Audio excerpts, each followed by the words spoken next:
उस दिन में 4 दिसंबर का दिन था। एक बीचक्राफ्ट बोनांजा सिंगल इंजन विमान के साथ पायलट ब्रूस गर्नन और उनके 2 यात्री, उनके पिता और उनके व्यापारिक साझेदार बहामास के एंड्रूज द्वीप से फ्लोरिडा के तट की ओर रवाना हुए।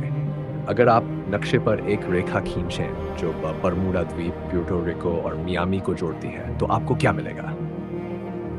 जी हाँ, एक त्रिकोण। और ये वही रहस्यमय क्षेत्र है जिसे बरमूडा ट्रायंगल के नाम से जाना जाता है। सदियों से इस जगह ने डज़न से अधिक जहाज़ों और डज़न विमानों को रहस्यमय रंग से निगल दिया है। ब्रूस का विमान भी इसी खतरनाक क्षेत्र में था, लेकिन ये एक साधारण उड़ान थी। वह इसे कई बार पहले भी कर चुके थे।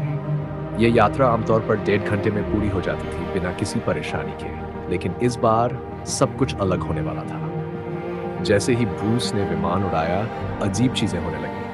लगभग 6 फीट की ऊंचाई पर उन्होंने सामने एक छोटा सा बादल देखा, लेकिन वह बादल बड़ा होने लगा।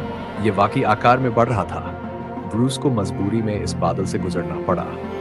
दूसरी तरफ निकलने पर उन्होंने राहत की सांस ली, लेकिन फिर 10,500 फीट की ऊंचाई पर एक और विशाल बादल उनके सामने आ गया। ये इतना बड़ा था कि ब्रूस को इसमें घुसना पड़ा। जैसे ही विमान अंदर गया, सब कुछ बदल गया। चारों ओर घना अंधेरा, ऐसा लगा जैसे रात हो गई हो। न कोई रोशनी, न बारिश, बस डरावना सन्नाटा। अचानक सफेद चमकने वाली रोशनी, बिजली जैसी, लेकिन बिजली नहीं। ये चमक इतनी तेज थी कि पूरे क्षेत्र को रोशन कर रही थी। ब्रूस घबरा गए। उन्होंने 30 मिनट तक इस अजीब माहौल में विमान उड़ाया। तभी उन्हें एहसास हुआ वह उसी बादल के अंदर फंसे हैं जिससे पहले गुजरे थे।